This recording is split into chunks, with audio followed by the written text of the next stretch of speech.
Uma das palavras mais dolorosas da linguagem humana é a palavra fechado.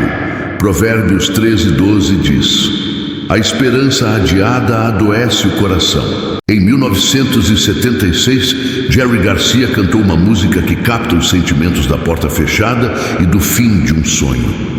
Eu estava no lugar certo, mas na hora errada. Eu estava dizendo as coisas certas, mas devo ter usado a linha errada. Eu estava na viagem certa, mas devo ter usado o carro errado. Minha cabeça está no lugar certo, mas estou me perguntando para que serve. José não conhecia aquela música, mas conhecia o sentimento. Eu quero levá-lo a 3 pontos na vida de José, onde a porta parecia se fechar em seu rosto. Aqui estão 3 pontos de injustiça na vida de José. 1. Obediente, mas odiado.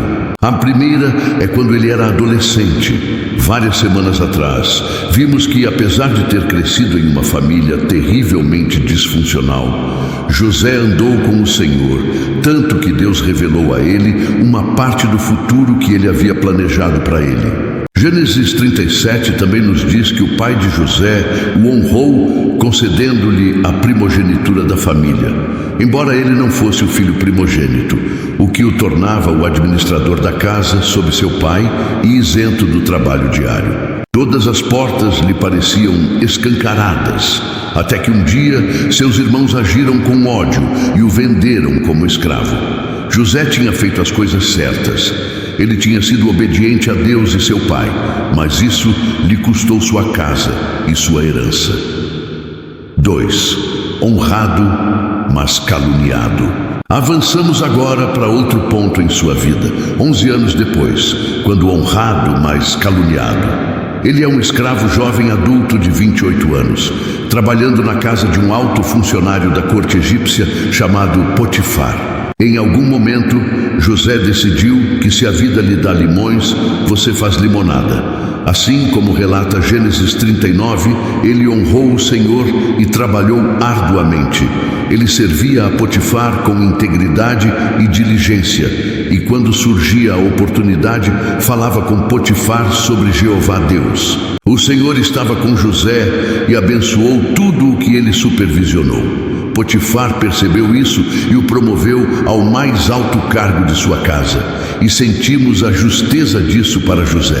Quero dizer, não é assim que deve acontecer. Se você servir fielmente ao Senhor, Ele o abençoará, o protegerá, abrirá as portas para você. Mesmo quando seu caráter piedoso foi severamente testado, ele brilhou.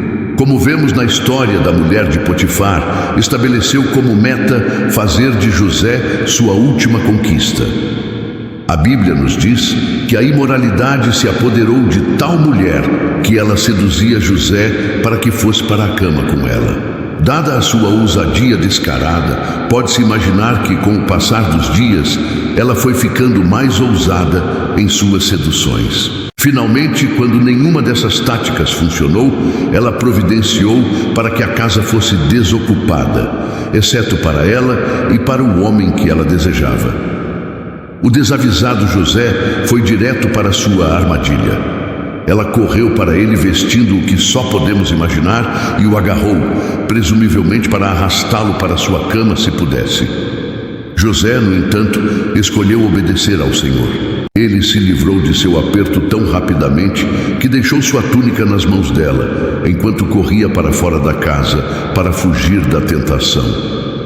Ninguém pode deixar de admirar um homem tão determinado a glorificar a Deus em seu corpo, que recusou a única coisa que não tinha esperança real de experimentar legitimamente em sua vida.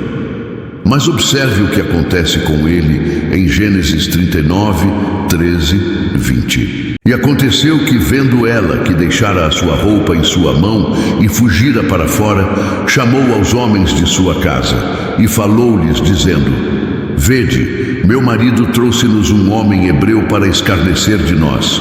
Veio a mim para deitar-se comigo, e eu gritei com grande voz. E aconteceu que, ouvindo ele que eu levantava a minha voz e gritava, deixou a sua roupa comigo e fugiu, e saiu para fora. Os versículos relatam que ela guardou a roupa dele até que seu mestre voltou para casa, e ela lhe contou a mesma história. E aconteceu que, ouvindo seu senhor as palavras de sua mulher, que lhe falava dizendo: conforme a estas mesmas palavras me fez teu servo, a sua ira se acendeu. Gênesis 39:19. E o Senhor de José o tomou e o entregou na casa do cárcere, no lugar onde os presos do rei estavam encarcerados. Assim esteve ali, na casa do cárcere. Gênesis 39:20. Gênesis não discute as condições de prisão que José enfrentou, mas encontramos uma descrição no Salmo 105:18. Seus pés foram feridos com grilhões. Seu pescoço foi colocado em um colar de ferro. Mais uma vez, José fez a coisa certa. Ele deveria ter sido honrado por sua virtude, e a esposa de Potifar envergonhada por suas atividades imorais. Em vez disso, é o inocente José que é espancado. Coloque-se no lugar de José. Pela segunda vez em sua vida, ele seguiu a vontade do Senhor e recebeu um duro negócio por isso. Suas correntes eram sem dúvida pesadas, mas ficaram ainda mais pesadas pela completa injustiça de tudo isso. Em tais momentos, a mente grita com a injustiça, a transgressão. Mas há ainda mais um incidente na vida de José que irá aprofundar ainda mais o abuso. 3.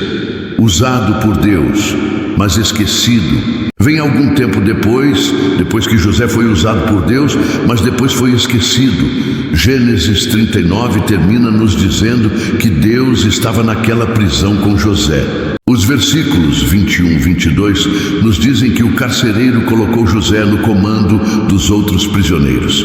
O versículo 23 acrescenta que o carcereiro da prisão não deu atenção a nada do que estava a cargo de José, porque o Senhor estava com ele. E o que quer que ele tenha feito, o Senhor fez com que fosse bem sucedido. Isso configura o que acontece no capítulo 40, onde 2 oficiais de Faraó acabam na prisão, designados para José.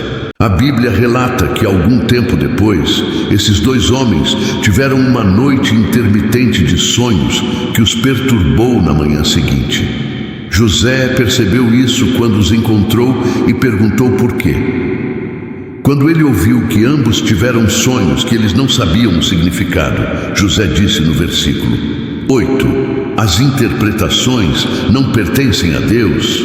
Por favor, conte-as para mim. O copeiro-chefe foi primeiro, descrevendo seu sonho incomum. Você pode ler sobre isso nos versículos 9-11, junto com a interpretação dada por Deus a José nos versículos 12-13. Cuja conclusão era que dentro de 3 dias o copeiro real voltaria ao serviço do rei. E foi aqui que José fez seu apelo nos versículos 14-15. Porém, lembra-te de mim quando te for bem, e rogo-te que uses comigo de compaixão, e que faças menção de mim a Faraó, e faze-me sair desta casa, porque de fato fui roubado da terra dos hebreus, e tampouco aqui nada tenho feito para que me pusessem nesta cova. Gênesis 40, 14 e 15. Você quase pode ouvir o copeiro dizendo: sim, claro que farei. Nos versículos de 16-19, José deu ao outro oficial uma interpretação muito diferente, mas iluminada por Deus. Dentro de 3 dias ele seria enforcado e deixado para os pássaros necrófagos. 3 dias se passaram e, com certeza, tudo aconteceu exatamente como José havia dito. Observe Gênesis 40, 21, 23. E fez tornar o copeiro mor ao seu ofício de copeiro, e este deu o copo na mão de Faraó, mas ao padeiro mor enforcou, como José havia interpretado. O copeiro mor, porém, não se lembrou de José, antes se esqueceu dele. Os dias avidamente recebidos, que se seguiram imediatamente à libertação do copeiro, facilitaram o trabalho de José. A qualquer momento serei perdoado. Mas os dias se transformaram em semanas, depois em meses, e todas as luzes se apagaram para José.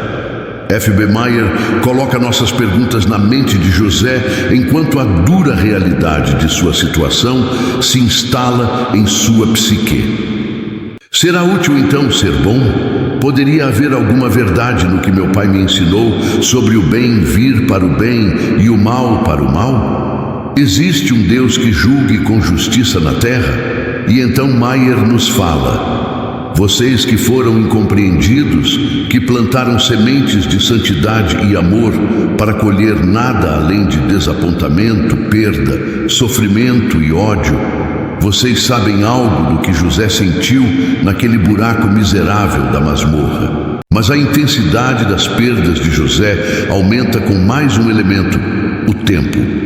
O próximo verso registrado, 41:1, começa com: depois de 2 anos inteiros. Você pode sentir isso afundando? Você sabe, uma coisa é passar por uma tragédia repentina, como a perda de um filho ou a descoberta de alguma doença temida em seu corpo ou preso por crimes que você nunca cometeu. Outra coisa bem diferente é experimentar a miséria implacável dessa perda por meses ou até anos depois. Todos nós já ouvimos histórias de mulheres que, em uma onda de adrenalina, tiraram automóveis de seus maridos presos após um acidente e depois desmaiaram sob o choque do que aconteceu.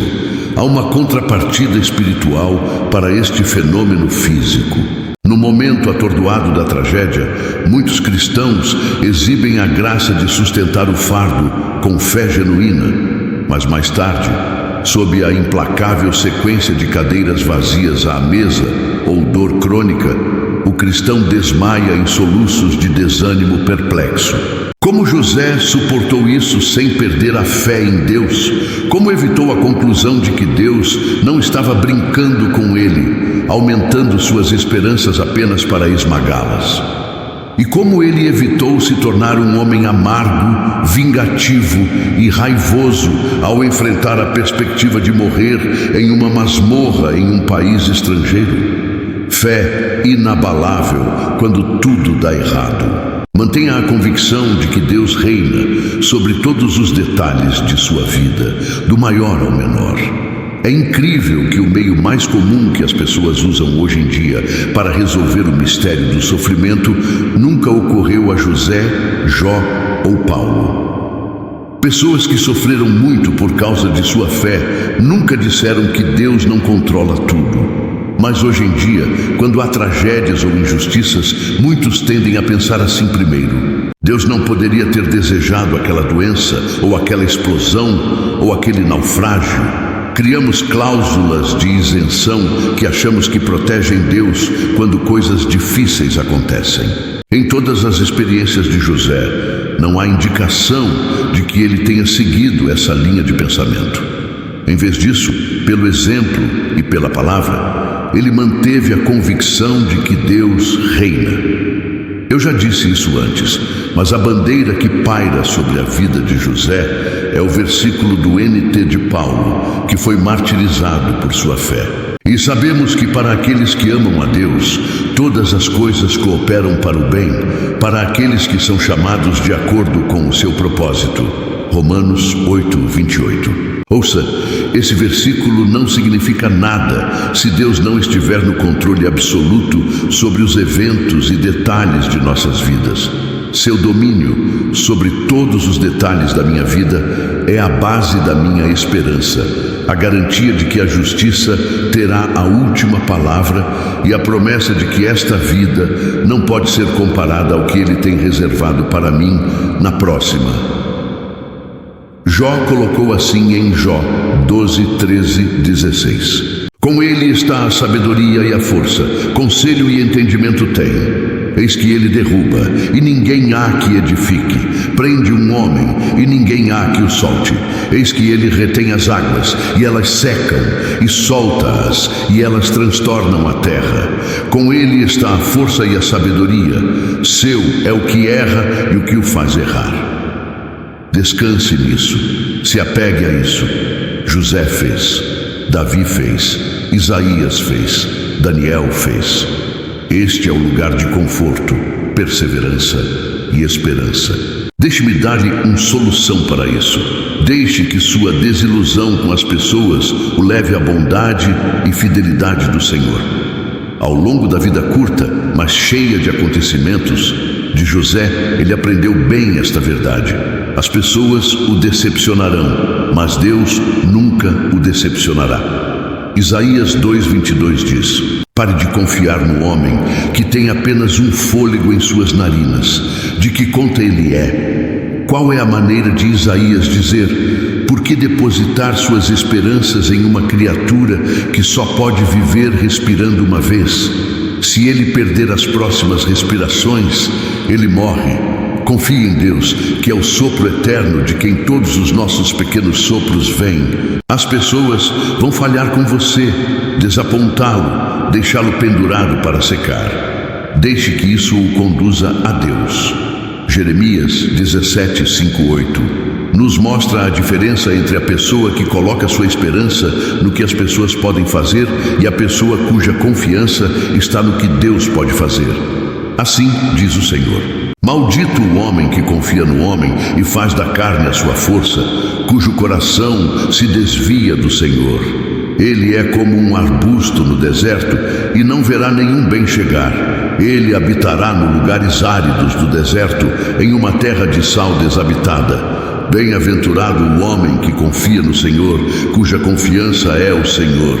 Ele é como uma árvore, implantada junto às águas, que estende as suas raízes para o ribeiro e não teme quando vem o calor, porque as suas folhas permanecem verdes e não se preocupa no ano da seca, porque não cessa de dar frutos. Aprenda a esperar no Senhor. Isaías conhecia bem esta verdade e nos deu estas grandes palavras. Os que esperam no Senhor renovarão suas forças. Eles voarão com asas como águias. Eles correrão e não se cansarão. Eles correrão e não se cansarão. Isaías 40:31. José entendeu que os caminhos de Deus não são os nossos caminhos.